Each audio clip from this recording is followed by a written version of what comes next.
Okay, well, in the integrity of the topic, it would be a good idea to start now. So, good morning, everyone. For those of you who don't know me, my name is Laurie Milner. I have been part of the ORT, I will say family, for quite a long time now. I work as an executive coach, life coach, as a trainer. So most of my days are either spent one-on-one coaching, or I'm in with groups, I'm with teams. And today is really one of my most passionate topics. Just in terms of questions, if you can save everything till the end, I'll try to stop at around 10:02, and we can just open it up for discussion and questions. But to kick off, if I said to you, would you like, if you think about your calendar, if you think about how you've spent your time over the last, let's say, 6 weeks, would you want to cut and paste those days, put them in for the rest of August and the rest of the year because they were so fantastically planned and you got everything you wanted to done with no stress? And obviously for most of us, we're saying, no, I probably wouldn't even want to cut and paste yesterday. And so this is why we start to have conversations like this, because we keep doing the same thing. We know it's not always getting us the results. Some days it does. But this is truly about, how do I start to own my day and not feel like my days are owning us? We were chatting in the beginning, just coming into the room, and I'm sure you feel the same way. The year is disappearing. We are now mid-August, and we know what happens from now. The rest of the year steamrolls ahead. But we want to be able to almost press pause, but start to live by design. So we really are making the most of these days. So when we talk about owning your time, I'm not going to tell you how do you get more things done, because that's not the point. It's how do I get the right things done? And it doesn't mean doing less for the sake of doing less, but it's about how do I invest my time and energy so that I'm operating at my highest point of contribution by doing only the things that are essential. And, as it says in the quote, even though when we are working on something, it's that voice going, but you could be doing this, but you should be doing that. And even just removing ourselves from that distraction is a key skill to own our time. Some things we need to let go of because we've got this attachment to our busyness. So it feels, well, if I'm busy and I'm going and I'm productive and I don't stop all day, wow, I'm adding value as a human. But we know you've had those days, you get to the end of the day, it's 5 o'clock, and you think, I actually don't know what I did today, and I feel like I achieved nothing. And so where we need to get to is a different perspective, that it's not always about constant doing, but adopting the mantra of slow down to speed up. That perhaps at some point in our career and our businesses, that constant doing got us to where we were. Doesn't necessarily mean it's going to get us to the next point. And it's often the quality of our thinking, strategizing, slowing down, not achieving, that's going to make the difference. So we don't manage time. It's not like we get 5 minutes, we can trade and barter and get 10 back. This is about managing ourselves.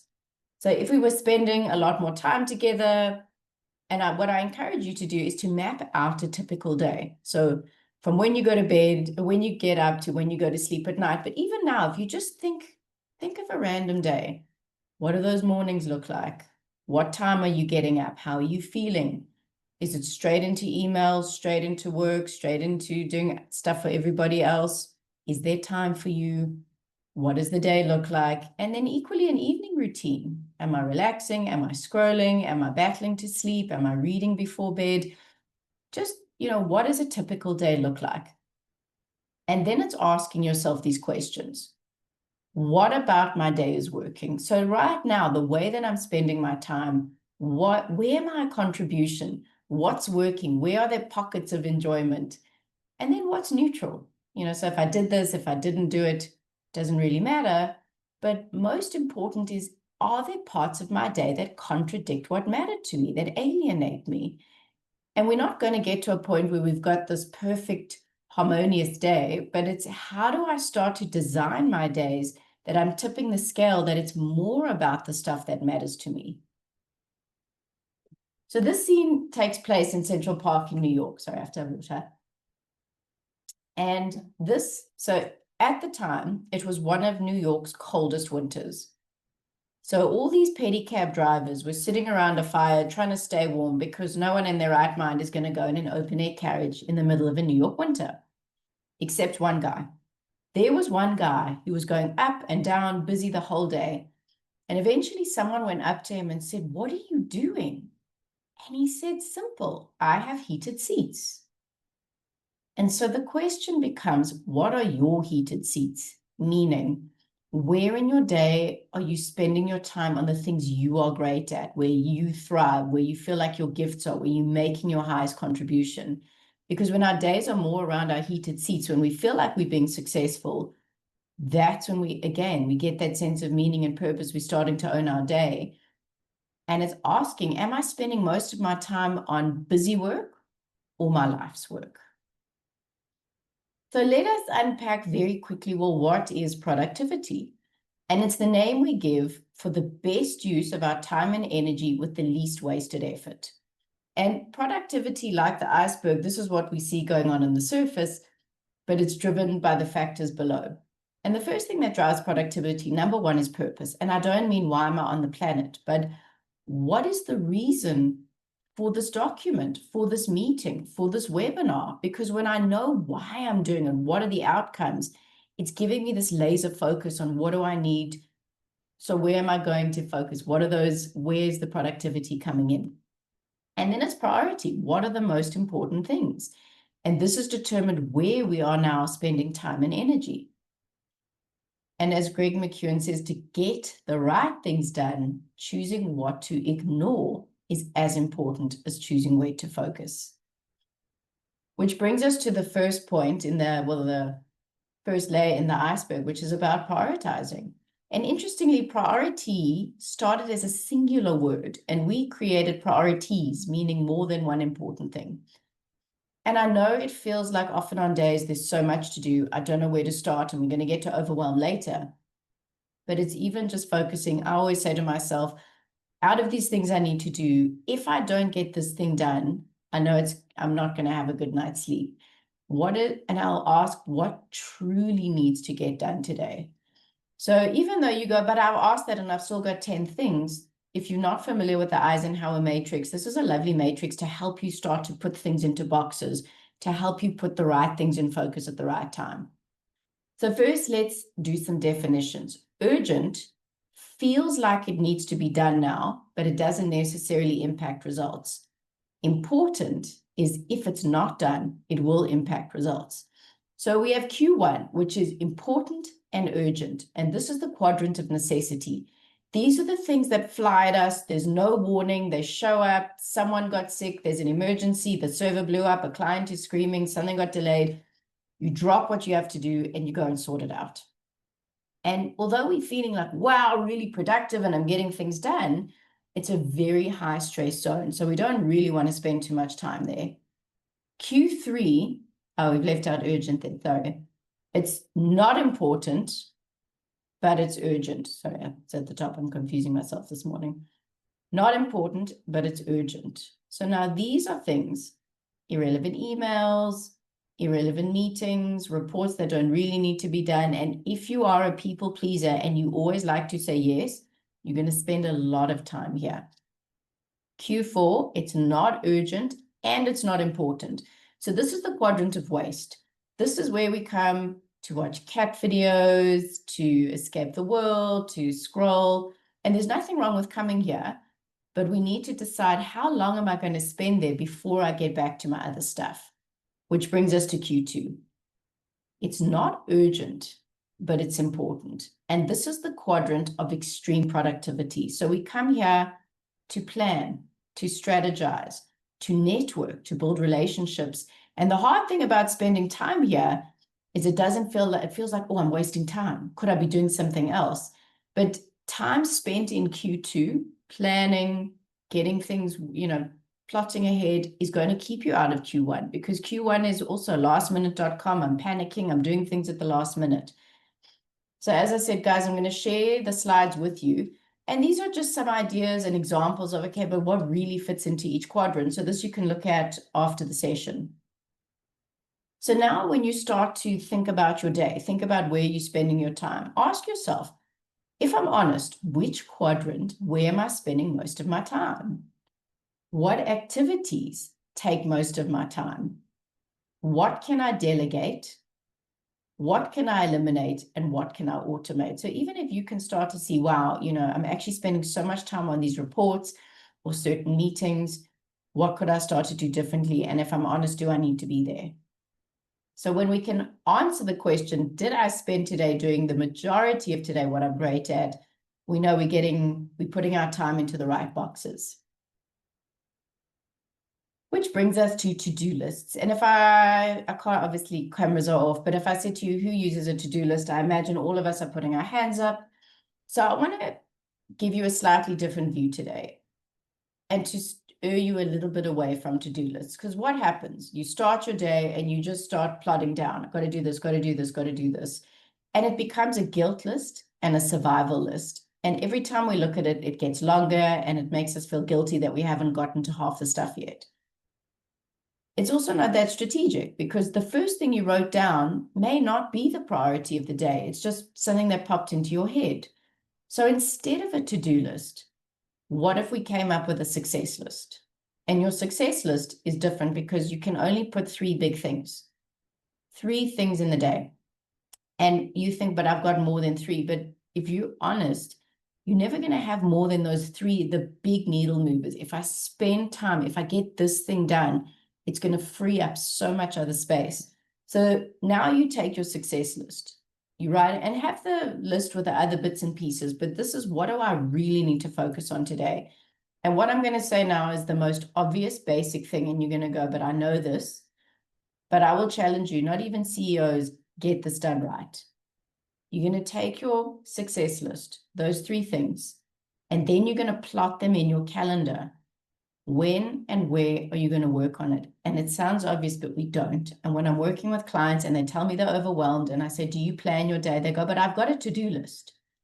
But then there's that gap between taking what I need to do and actually fitting it in. So even tomorrow, okay, I'm going to work on this presentation from 10 to 11, or be realistic with how much time you need, but it's locked in there. Meaning if I'm blocking this out, if I'm saying yes to the presentation, I have to say no to everything else, and we'll get there to say no.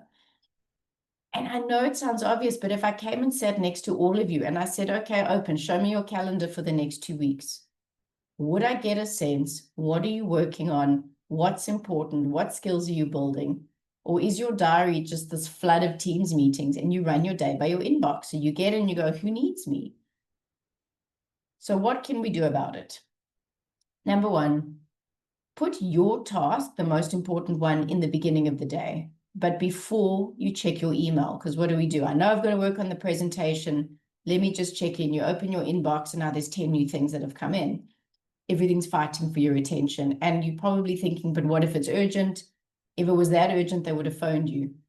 Focus on what you need to do, then let the inbox be the reward.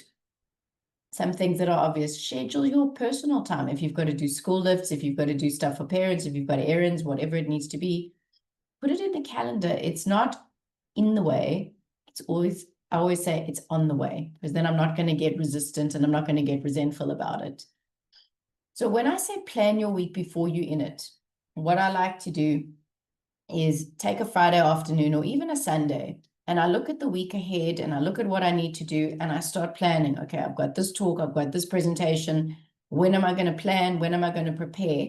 But the twist is I start with where I know I don't have that space. Start with where your time cannot go, meaning you might have weekly team meetings, client meetings, status meetings, stuff that's already in the diary, even if it's, I'm going to go fetch my driver's license.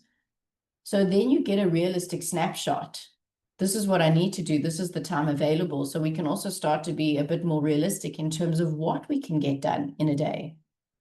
And then we've got to schedule that planning time, because it doesn't just happen. So we've got to make time to plan, and also me time. Because we're not here just as business owners. We're also here as holistic humans, and there's other goals and hobbies and things we want to do. But if it's not scheduled, it's not going to get done. As much as I say plan, because I am a planner, Stuff's going to change, stuff's going to come up. So plan, but just with the looseness around it. This is ideally, but this is why planning is important. If I was meant to work on something this afternoon and something came up, great. Okay, look at my diary tomorrow. There's a gap at 11. So having structure gives you freedom. Some people think, I don't want to plan. I'm not going to be able to be creative, but that planning is what gives you that freedom. Be specific. So don't block a gap of time and say, admin, what am I going to do in that time? And protect your time slot, guys. So many people are, I do a book at that time, but then someone asked me for something and I just gave it away. So we also need to become better at protecting those slots.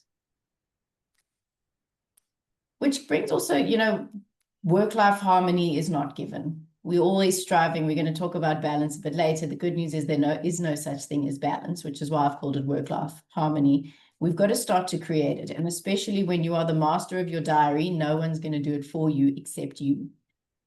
And so start asking yourself, what is an ideal average day? Like an average Tuesday, what would it look like? What would I love to be spending my time? How would I love my morning to look, my evening to look? And it's asking yourself, what are your non-negotiables? So what am I no longer willing to tolerate? And we got a lot of lessons, even from COVID, as far away as that was, not giving ourselves lunch breaks, not giving ourselves time to exercise, not giving ourselves time to think. So what is it for you that is no more? I'm actually tired of constantly eating over my desk. I'm going to give myself that lunch break. So start to think, what are those non-negotiables? And then we've got to start to live by design. How can we be the architect of the calendar rather than the victim of it? So what I want you to think about, and we talk about a lot today, if you've been in my sessions, I throw a lot at you, but there's a lot to cover. So lots of things, and if we need to go deeper, we will. So first part of this is design. Where am I putting time in the day? Where am I actually making space for what I want to do? The second step is protecting my time. And your biggest gift, and the hardest thing that we can do for some of us, is be able to say no. And I don't mean, no, I'm not doing this. But instead of just giving away our time so freely, instead of always giving away the yes when everything inside is screaming no, it could look different. It could look like, I'm just in the middle of something. I'm just on deadline. How does tomorrow look? Let's renegotiate a time. And often our fear of saying no, and especially, and depending on the clients we've got, we don't want to offend, we don't want to disappoint, we don't want to lose the work. So we just keep saying yes. But doing that without really thinking, if it just rolls off the tongue, I'm a people pleaser. Yes, I'm going to do it. There are consequences in terms of energy, in terms of delivery. So some things to think about when someone says, can you do something? Instead of just saying yes, let me check my calendar and I'll come back to you. So now you've got a buffer. And where we want to get into a place is managing expectations, not time. So again, if someone said, can you do something? And I said, look, I'm pretty much, I'm pretty full at the moment. Does Monday work for you? And they'll probably go, oh, no, that's fine. Monday's fine. But we assume everything's urgent. We assume I've got to drop everything. So there's some just clever questioning that we can start to manage our diaries better, because if we keep saying yes and you're already stressed, you're going to end up working late. And the problem is we are judged on our last piece of work, and we're going to compromise quality for quantity. So as I said, insert the buffer. Let me check my calendar. Also, you can provide an alternative solution. Is there someone else, if it's not something you really do? Is there a book? Is there something else? Is there a resource that you could share with them? Also, ask for the deadline rather than assume everything's urgent. Right? When is the absolute latest that you need this by? And if it is urgent, fine, show up. But most of the time it's not. And if we can just get out of that loop, we're going to start to have better days. Also, when it comes to saying no, it's about protecting your resource on weekends, because most of, this is the time we get to recharge. So if we're saying yes to things out of guilt or fear, it should probably be a polite no, that someone's kid's party, or don't you want to come for a lunch, versus saying, thank you so much for thinking of me. I need some downtime. It's time with my family. I just, I've already committed myself, but please think of me for the next one. And the more, if we're not resting, rejuvenating, creating space on our weekends for ourselves, and especially as entrepreneurs, to get those creative ideas, to get that flow back, it's so important to protect downtime.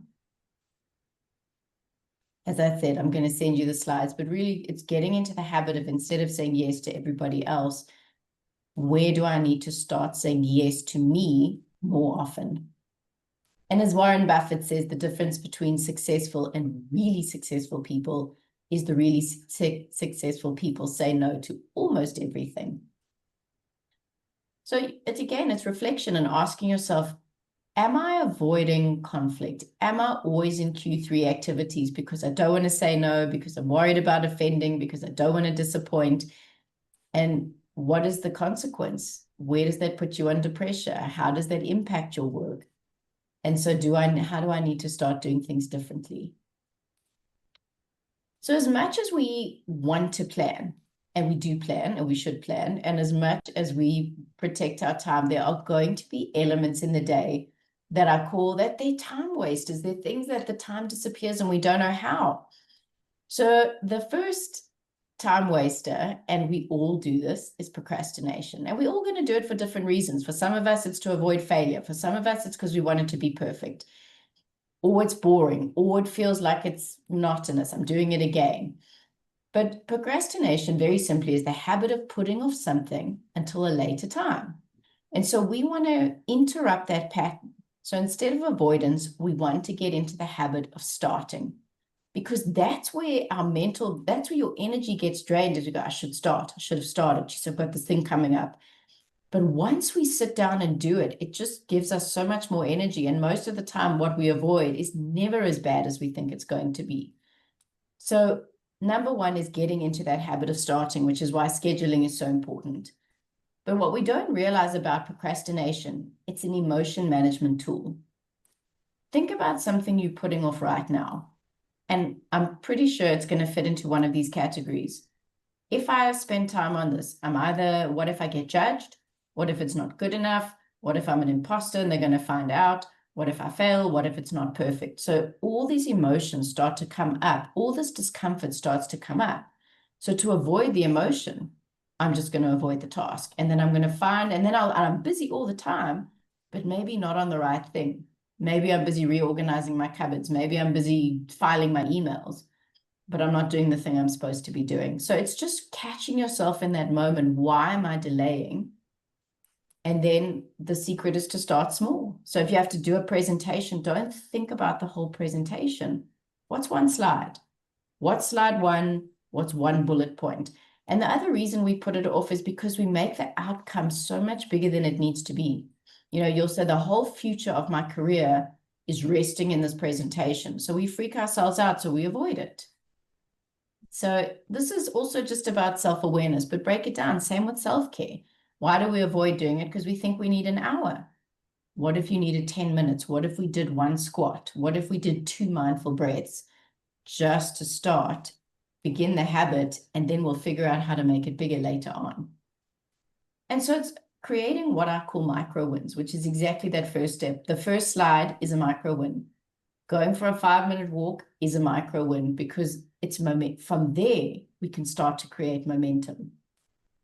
Because if we pile up enough tomorrows, we are left with nothing but a lot of empty yesterdays. And it's now the 19th of August, people.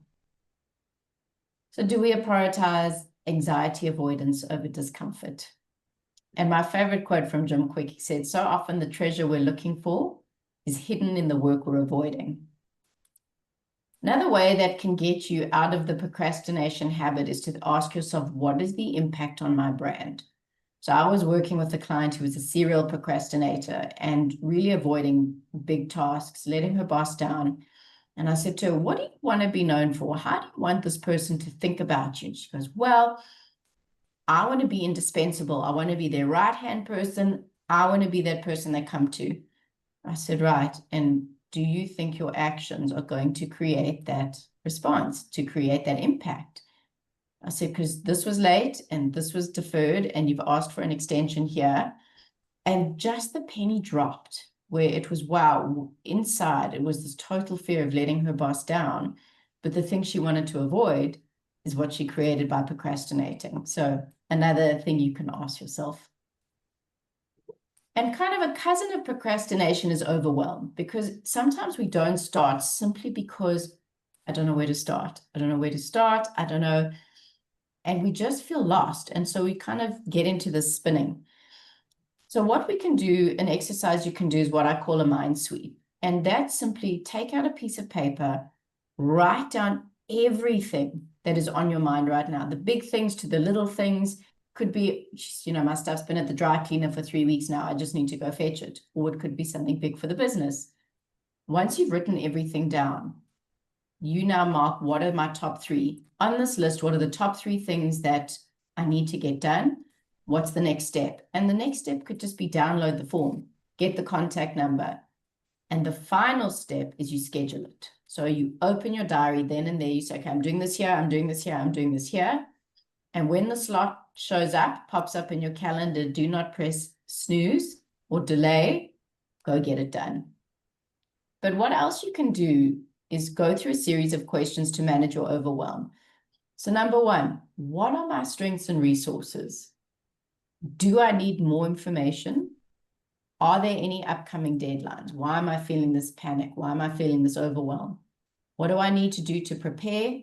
Is anything unfinished? Have I done something similar in the past? Okay, well, then I know how to do this. What was the formula last time? Is there anything I've overlooked?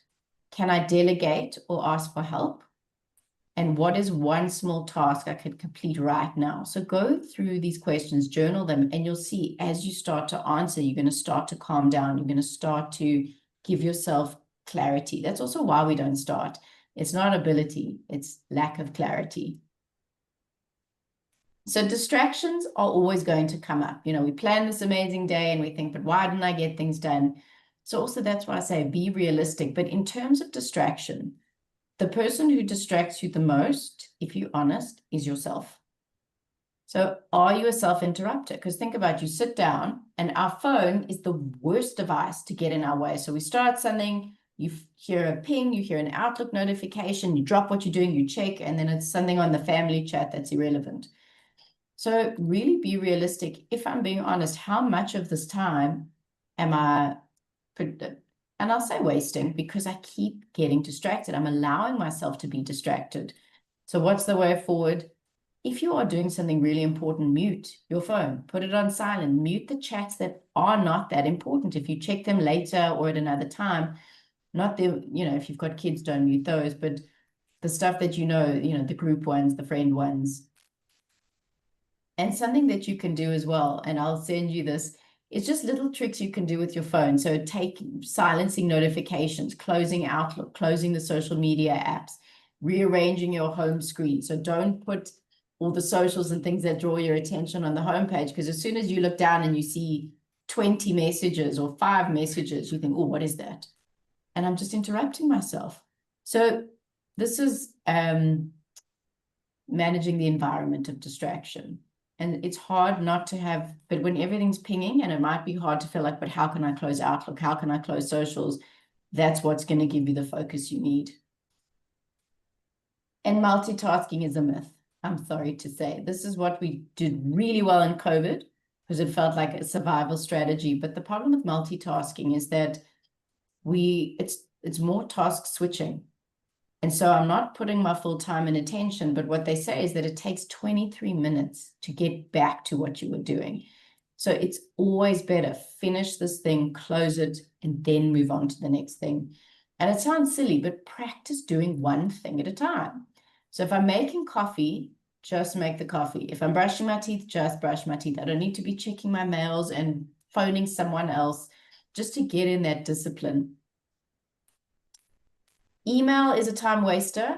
Why? Because what do? We wake up, we check our mails. In the meeting, we check our mails. On the route from one meeting to the next, we're checking our mails.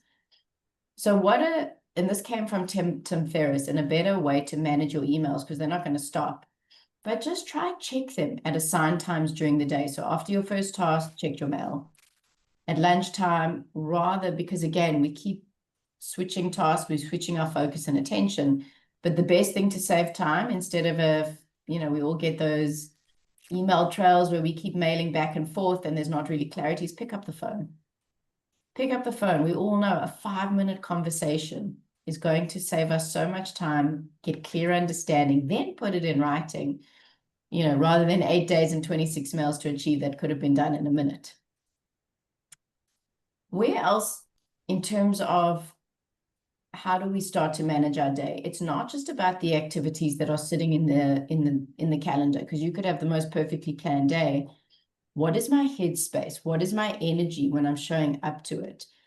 And as Cal Newport said, he said, where we put our focus is everything. But think about when we stress, think about when we challenge, thinking about when we feel like, we're on that treadmill of constant doing, we focus on everything we can't control, especially when we're overwhelmed. And when we're focusing on all the things that are out of my control, we get anxious. And not chronic anxiety, but that anxiety, that those looping thoughts. How am I going to get it done? What needs to happen next? And it's this constant angst that we've got. And anxiety is just your body saying one of two things. You are focusing on trying to control your whole environment, or you are trying to control and predict your future. So when we're in an anxious state, we're not going to make our best decisions, which is why we now want to do an anxiety audit. So ask yourself, okay, in this situation, what do I know? What don't I know? Who can I reach out to, even in this amazing community? What can I influence? And maybe you're stressed because you're studying for something. Okay, well, I can prepare, I can study, I can do the past papers. But the stuff we can't control, we need to let go of. Think about when you've got to have a conversation with someone, a bit more of a courageous one. And we think this is going to go so badly. They're going to, I'm going to lose the client. This is not going to go well. We just start getting ourselves more anxious. Then we bring it into the present and we start living it, only to know, and we've all experienced it, it never happened.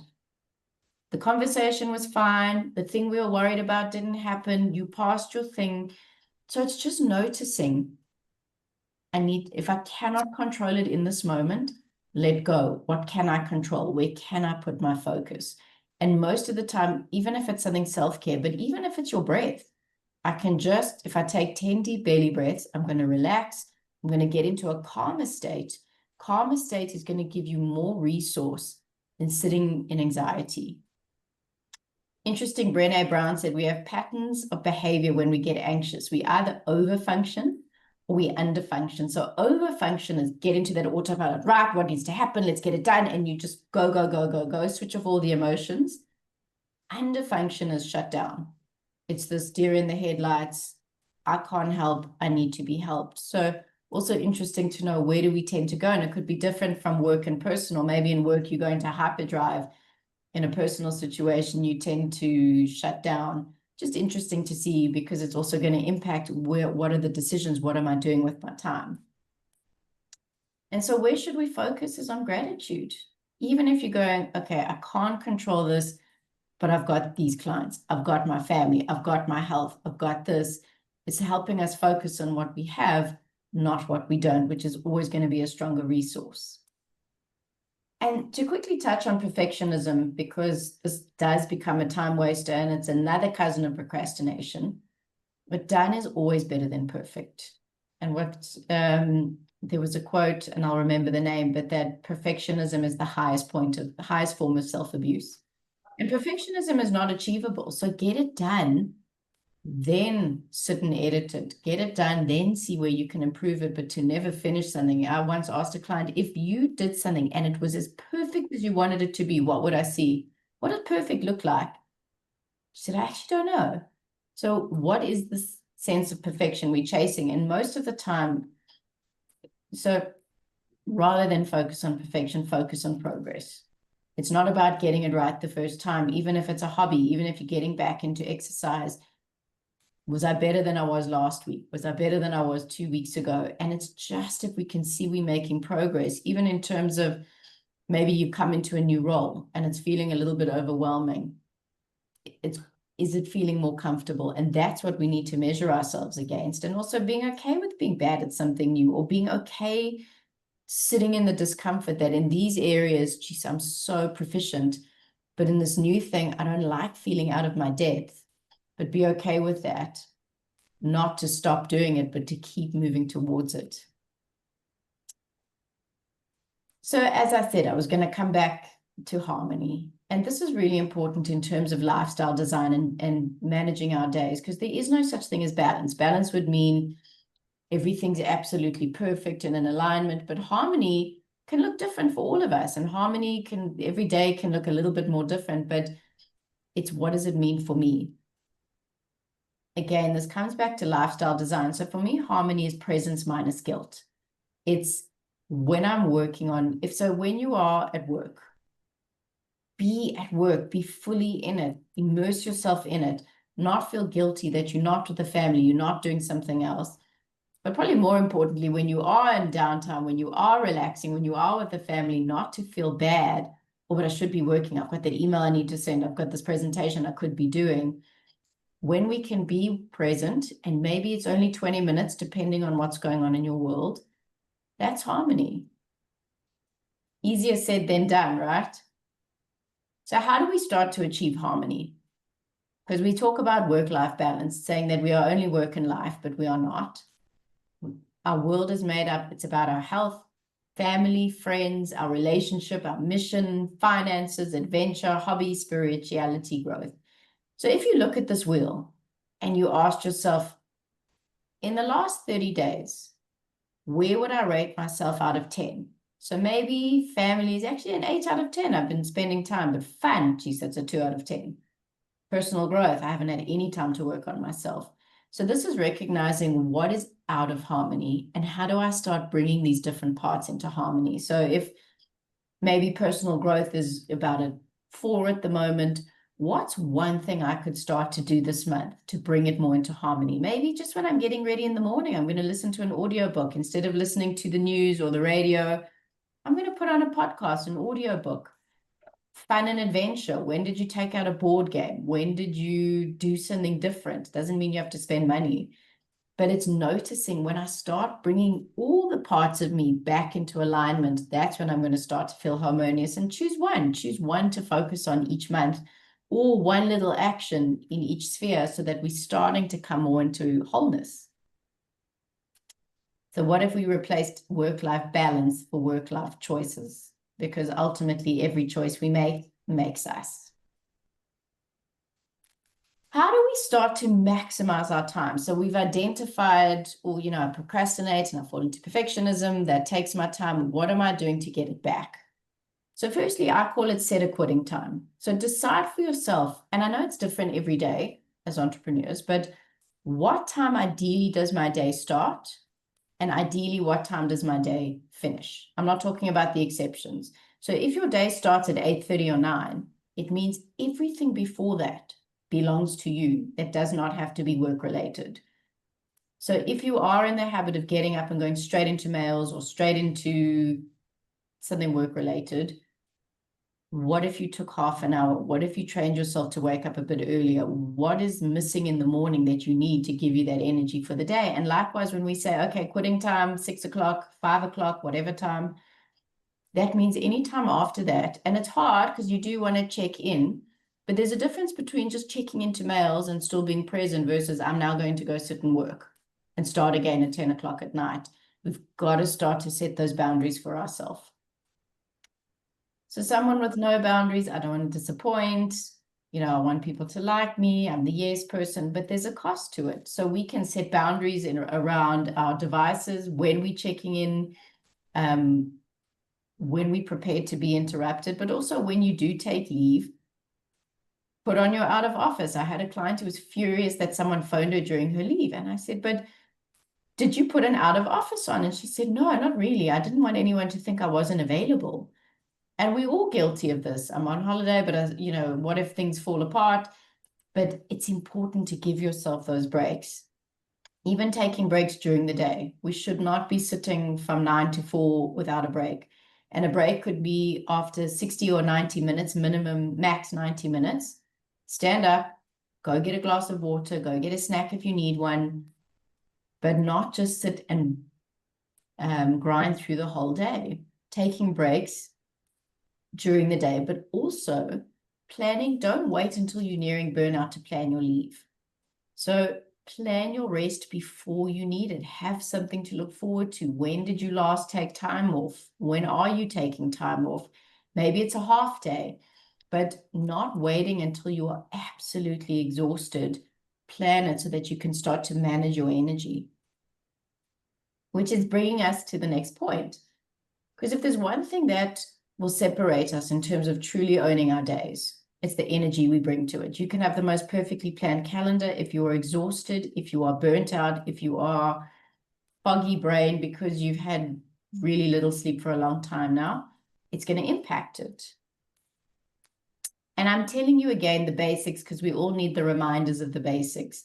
But this is practicing self-care, and self-care is self-remembering. We are very good at remembering everybody else, everything else. And it's getting in the habit of scheduling ourselves, putting ourselves in the calendar, but honoring it with the same importance as anybody else, any other client. So we know the stuff we should be doing. We should be moving. We should be looking after what we eat, drinking water, getting at least 7 hours a night, relaxing, connecting. Relaxing could be mindfulness, meditation, connecting. Or when are we seeing people? When am I connecting to myself? So really the gap between where we are and where we want to be is we get into the habit of keeping the promises we make to everybody else, and we break the promises we make to ourselves. And if we can close the gap of firstly creating the win. So keep the promise you make to yourself, because that's where confidence comes from. So if I told myself tomorrow, okay, you know what, I'm going to get up, I'm going to go for the walk, I'm going to journal, I'm going to meditate, I'm going to read, whatever. Or some people just go, all I want to do is sit in the kitchen with a cup of tea with no one around me and just be peaceful for 10 minutes. Maybe that's all you want, but we've got to keep that promise. And when we do that, that's when our energy builds. That's when our confidence builds, and it's coming into micro wins. Maybe it is just doing, I wrote a page, I wrote a paragraph. I did a, online thing, and I did 15 minutes of yoga. It doesn't mean, it's not the time, it's the promise that we keep. And then once we create the micro win is the evidence, I am the kind of person who can do this. And so the tool to start to build our energy is consistency, because if we're consistent, even if it's 10 minutes a day, we don't have the excuse of, but I don't have an hour, I don't have time. We build our energy. If we can own the first and the last 15 minutes of the day, you will change your world. And I used to say the first hour, but then I realized sometimes that's a bit presumptuous. But we can all own the first 15 minutes. So if we wake up a little bit earlier, so we have to stop binge watching Netflix till 11 or scrolling till 12, we just get up a little bit earlier. You don't have to get up at 5, but 30 minutes earlier than you normally would. And when I say own the morning, means whatever that thing I wanted to do, the morning's going to unfold in more predictable ways.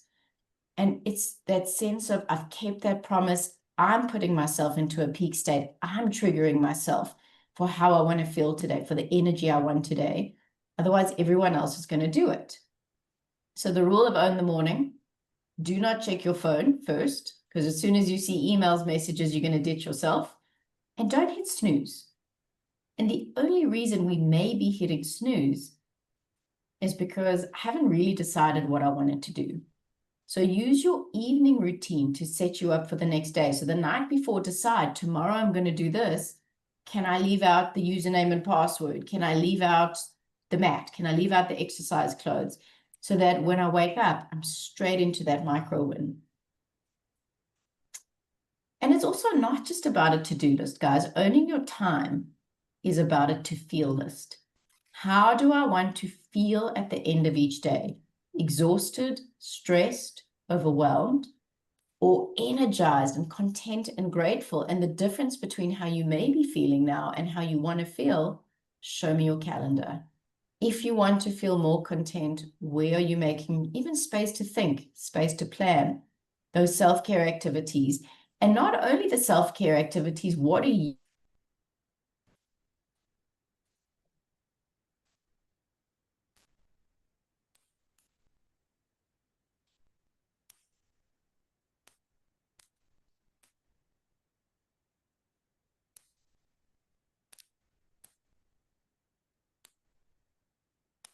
good, I should get this done. I know I'm not really looking after myself, but we get to make a choice that we are either a warning or an example. And we have to be responsible for the energy that we are bringing to ourselves, to our team, to the people around us. So I always like, use the analogy of those oil diffusers where you put in lavender or vanilla and then the room smells beautiful. So you are that diffuser in your business and at home. And what we put in is going to permeate. So if we keep ignoring ourselves and self-forgetting, we're going to be putting in anxiety and stress and resentment, and it stinks. But if we just start to do things a little bit differently, focus on ourselves, self-remember, we're putting in more gratitude, more joy, more optimism. And it's not that every day is amazing and sunshine and rainbows, but how I'm showing up is going to make a huge difference in terms of how I'm impacting myself and others. Another tool we need to look at, delegation. So if you can, some of us are in a position we can delegate. Some of us don't want to delegate because we want control. And if I do it, it's going to take longer. But delegation is a permanent solution. And if you can ask yourself this question, because often we think, well, it'll take me so long and then I've got to sit with this person. But if we sit with this person and we empower them, number one, we're growing them. Number one, we're creating motivation. But if you imagine the thing that you keep holding on to, if that moved away, how much time would you have left to focus on the things that really matter to you? So where's one area you could replace control with trust? And maybe that's not only in your work life. So the last thing I want to share, and then I'm going to open to questions. And this is a concept that I love to use because sometimes we get stuck in the day-to-day. We don't know how to get off this treadmill of this constant doing. And it's using the concept of your future self. And if I said to you, are you the same person you were 5 years ago? You'd say, no ways. So are you going to be the same person in 5 years' time? Definitely not. So if we can see this and we take current you and future you as two different people, you're going to start to make very different decisions. And it's starting to get this really crystal clear view of who do I want my future self to be. This is starting to live by design, not just in my calendar, but in who I want to become. So let's say the you in 5 years, you've got, you picture yourself that maybe I'm going around the country and I'm doing these talks and I'm sharing what I'm doing. But the you of today is terrified of public speaking. You'll avoid it at all costs. But to set that future you up for success, it means today I need to start getting comfortable. I need to start putting myself forward. And when we imagine future self looking back at us, it brings alignment to the decisions we make. Well, if I want to become that person, what needs to change in terms of how I'm spending my time? And we need a compelling future vision because we can get stuck. We can get into a place of apathy when we feel like things are not going to change. Creating a compelling future brings motivation back into the present. This is where I'm aligning myself to. I'm not going to share this now. Well, actually, I'll mention it quickly. So if you don't know Mr. Beast, he's a YouTuber. If you have teens or younger kids, you'll know who Mr. Beast is. And when he was a teen, he put out this video saying, this is going out to future me in 5 years' time. So he created this video and he said, me in 5 years, future me, I want 1 million subscribers. He had 7,000 at the time. And he said, please, future me, you got to do this. This is what I want. Now, fast forward, this was in 2020. His stats today, he's got 314 million subscribers. Meaning it wasn't just about saying I want 1 million subs. A, it was setting a big goal for him at the time. But B, it was who do I need to be? What kind of content do I need to create? Who do I need to show up as to be worthy of 1 million subs? And he's now and these stats are old. He's now past 400 million. So it's the same for us. Start to think to yourself, if I'm imagining my future self, what is their day like? What does the business look like? How much money are they making? How do they feel when they go into the day? Who are their friends? How do they navigate change? How do they say no? How do they set boundaries? And just you'll go through these questions, but you start to paint this picture of who is this person that I'm now stepping into. And so how do we bring that into the present? So then it's asking yourself different questions. What daily habits would my future self really want me to start today? So when you want to hit snooze, imagine them going, oh, please just go for the run. What change would they want you to make? What skills do they possess that you need to start building? What relationships do you need to start nurturing? And even, what would they say about where you're spending your time, your energy, your resources? So it's giving you a different perspective, because sometimes we think, well, what's the difference? But if you really sit with these questions, what do I need to start doing to set that version up for success? It's a filter. It's a filter for what I say yes to. It's a filter for where I put my time and energy. And so it's asking yourself, my calendar now, the way that I'm spending my days, does it reflect my current self or my future self? So again, which activities are aligned with your future self? Which behaviors are contradicting that? Are you procrastinating? Does that belong there? What no longer belongs? What am I under investing in? And so giving your future self, this is being the filter, it's giving you that ownership of where this valuable resource needs to go. And so everything we do can be categorized as a cost or investment. So when we're spending our time, what agreements we're doing, how are we managing the day? What are we not doing? Again, keep thinking about it. So what are we saying yes to that your desired future self would want you to say no to? These I'm going to share with you. So an exercise that you can do is start to craft. So how do I make sense of this? If you wrote down and said, okay, what is that ideal day? Not in 5 years, but now. What would my ideal average day look like? And start to map it out. And what that does is you're noticing what's missing now. You're noticing, where am I not putting enough time and attention? Where are the shifts that I can make? And often we create these self-inflicted barriers. I'm going to finish my whole to-do list today. Do you really? And the more we can start to live by design and have the intention to, not every day is going to be perfect, of course, that's where we start to own our days. And so if you don't make your life about what you say yes to, it will certainly become what you intended to say no to. So when you get up tomorrow, rather than saying, what do I want to do today? Ask yourself, what would my future self want me to do today? And then take the smallest micro win of action. So guys, from me, I'm going to stop sharing. And I know I say a lot in a short space of time, but I'd love to open up now to questions. I know, or a comment, or something that resonated, or something that you found yourself doing. Oh, thank you. I'm just trying to find my chat. There's my chat. Haley, thank you. Philip, how does one overcome those people who insist on having one meet them in their office? Talking to one now, even though one is giving everything no to availability.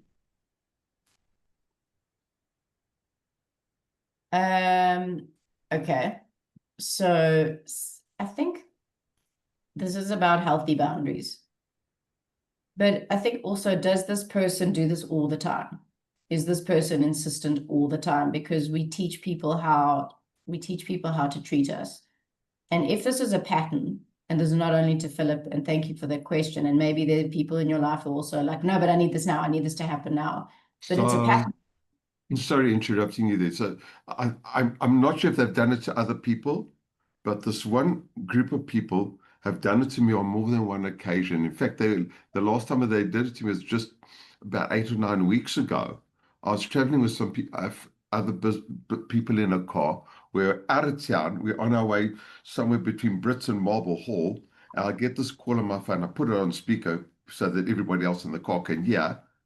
And this guy on the other side, from an organization, in fact, not an individual, insisting that I turn around and come back to his office now for a meeting. I said, I'm not available. I'm in a car with other people. And I take a picture of the road sign to show that we're on the road. And I send it to him on WhatsApp. He says, I'm not interested in your pictures. Turn around and get to my office now. Is this a client? Potential. I'd run a mile. If this is, because also he's not going to change if it's a he. I don't know if it's a man or a woman, but uh, We've parted ways since then. okay. So so as a principal, and I think just for someone who does that, and if they were a client, I'd say you might have to consider firing them as a client.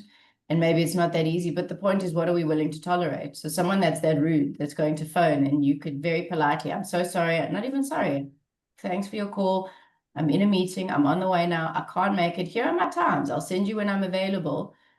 And that's a bully. So I would run a mile because I would not want to work with that person. And no matter what you do, you'll never please them. So I think that is a choice. If it happened, if it was a once off, even that, not even demanding, but if someone's in a pattern of always coming to you at the last minute and screaming and shouting, then at some point you need to say, I'm so sorry, I wish you'd come to me a week ago, but I'm fully booked now. And you need to. I don't know if they've done it to other people, but definitely at least twice that I can recall to me.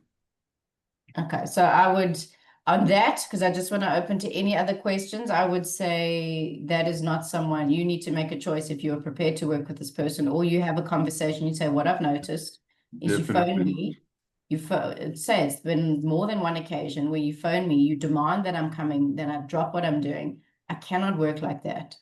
This is how we're going to work together. If you need something, phone me, mail me, give me warning, give me advance, and you say, this is what I need. Can we agree? And you make a new agreement with this person. But if they're not prepared to change, then you don't need them. Thank you. Invest your time and energy into someone who does appreciate you and values other people's time. Thank you.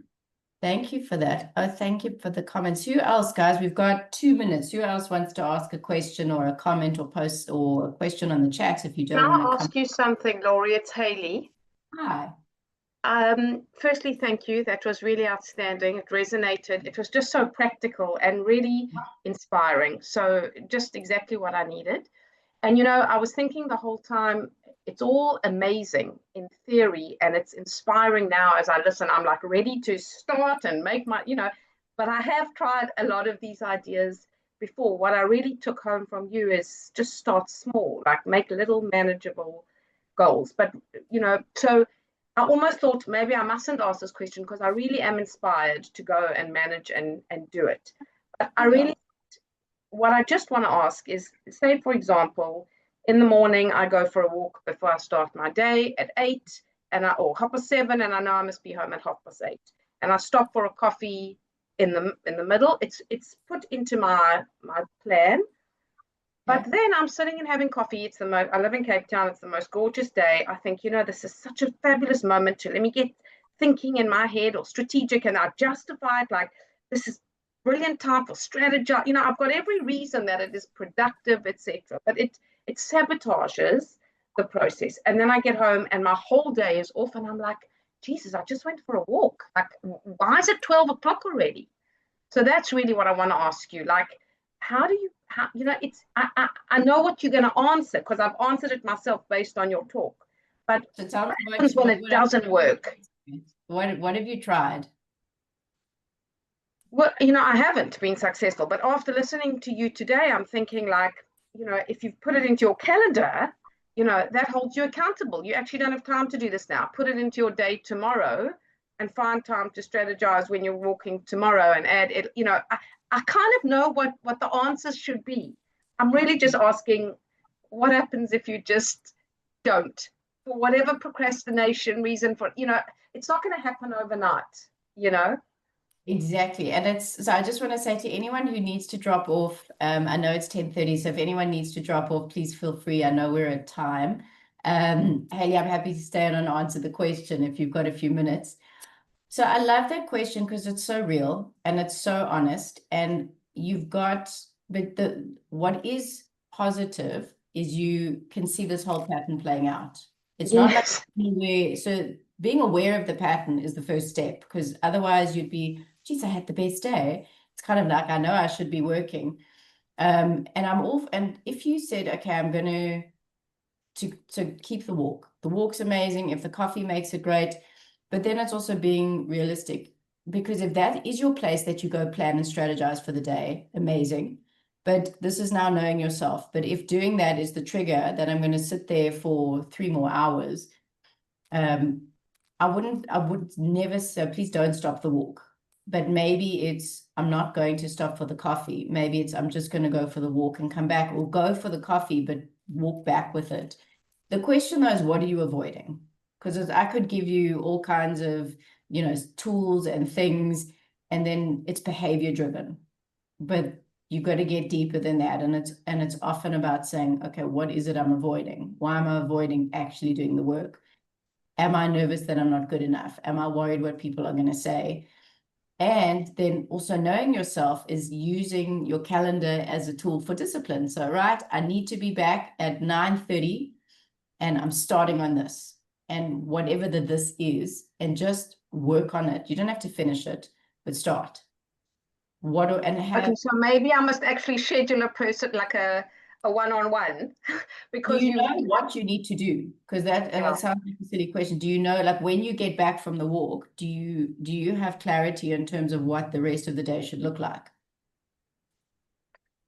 No, it's too broad. So that's exactly what you're talking to. It's, and that's where the if I had something to just jump on and then carry, I'm conscious. I didn't mean to sort of capitalize. I'm sure there are other people with questions, but exactly what you say makes perfect sense.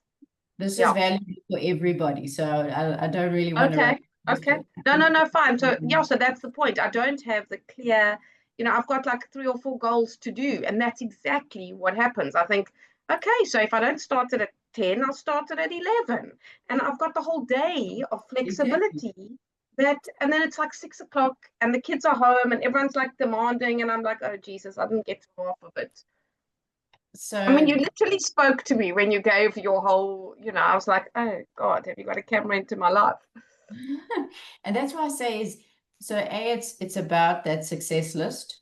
What are the 3, and maybe 3 things is too much. What's the one thing I can put my time and focus into today? So when I get back, and that's what I'm saying, plan your day. You don't want to wake up and go, let me check my email, and then that'll tell me what to do. But knowing, okay, so I'm going to go for the walk, and then I'm going to come back, and from this time, from 10 to 12 is blocked off, but only for this. And then even go more specific. So let's just say it's a presentation. What do I actually need to do? What does done look like? And what does doing look like? And I can hear you quite a free and creative person. So it's not about putting structure that now, I've got to fit into this box. And then people tend to resist planning because it makes them feel constricted. But in that space is where you've got the freedom to do it, and you can do it your way. But what do I need to do? Because having the 4 different things, as you said, it's, I don't really know what I could do. I think that it's a nail on the head. I personally am not so creative, but give me a structure and a routine, and I'm like, get out of here. Like, don't tell me I've got to spend every moment of my life. Like, it's the structure that freaks me out. But if you can see, discipline is freedom. No, I hear you. It's been very clear, very, very clear. But it's not even structure in terms of 10 to 11, 11 to 12, but it's more about clarity. Okay, tomorrow I'm going to work on this. And then however that looks like for you. So it's less about building in little cages of where the boxes need to fit, but it's more knowing, I'm going to get back from the walk, and I'm going to spend the morning on this, and then I'm going to have lunch, and then I'm going to spend the afternoon on that. Wow. And so even that I think is too broad, because then there's I don't want, I mean, I'm very conscious that I'm taking, like, monopolizing this, but it's so helpful, the conversation and the insights, and I really would love to. I mean, I don't know if the AutoJet team are going to put your details or how we can contact they'll you. They'll be in the slide deck, so we can even have an offline about it. But just even for everyone listening who's also feeling like this, and that's why it's such a great question, because we all deal with this, is just, okay, break it down more. So the presentation's too broad. What is the outcome I want at the end of this hour? Do I need to have the slides done? Do I need to have found the information?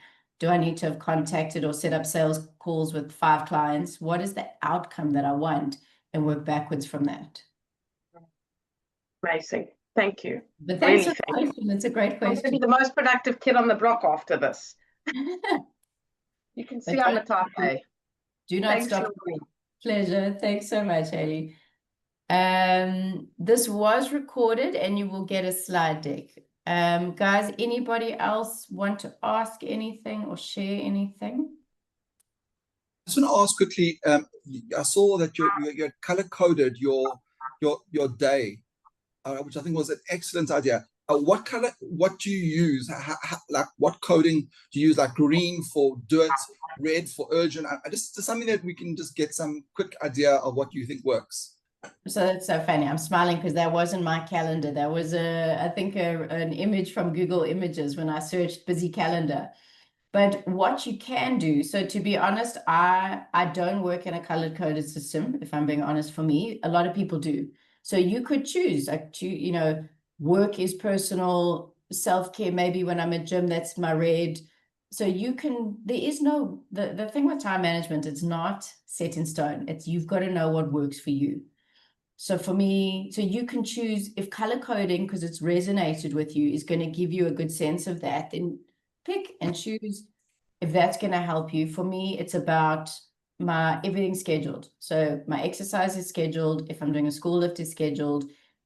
When I know even I've got to phone this person back later, or I've got to follow up on this thing, I put it in my calendar so that I don't have to worry, oh, am I going to forget?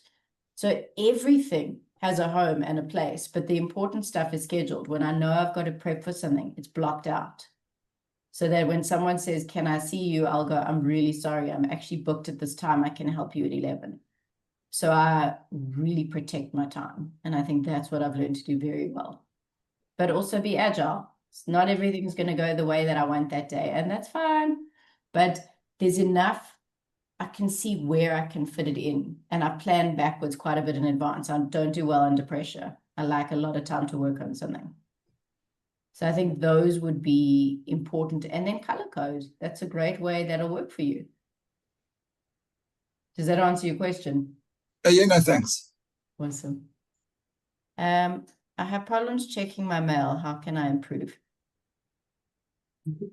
It's such a great, honest question, because I think we all do it. And it's actually a vehicle for certainty. You know, there's another, one day we'll do the framework of the 6 human needs, but we check our mail because I want to be certain I haven't missed anything. Everything's fine.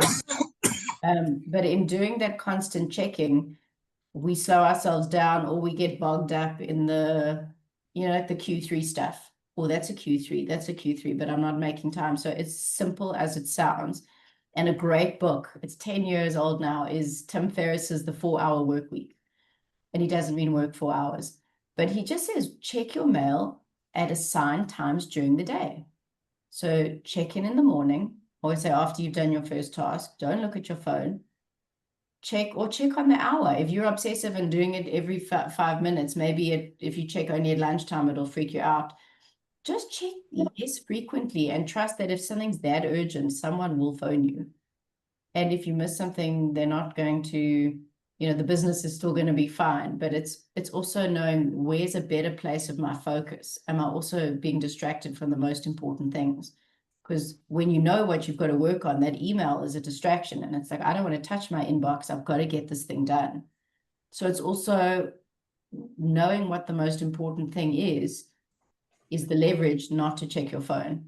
But notice when you're doing it, notice and go, okay, when I want to check my phone, what am I feeling at that point? Am I feeling insecure?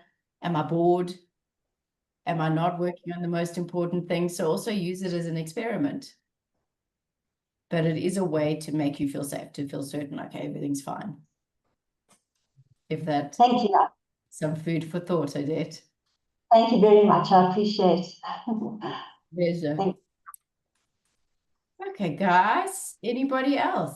Otherwise, we'll say our goodbyes, but thank you for everyone who participated. Thank you for the questions. They really make the session so flavorful, and everybody learns from them. You will get the slides from OrtJet team, and thank you so much and have a beautiful day further.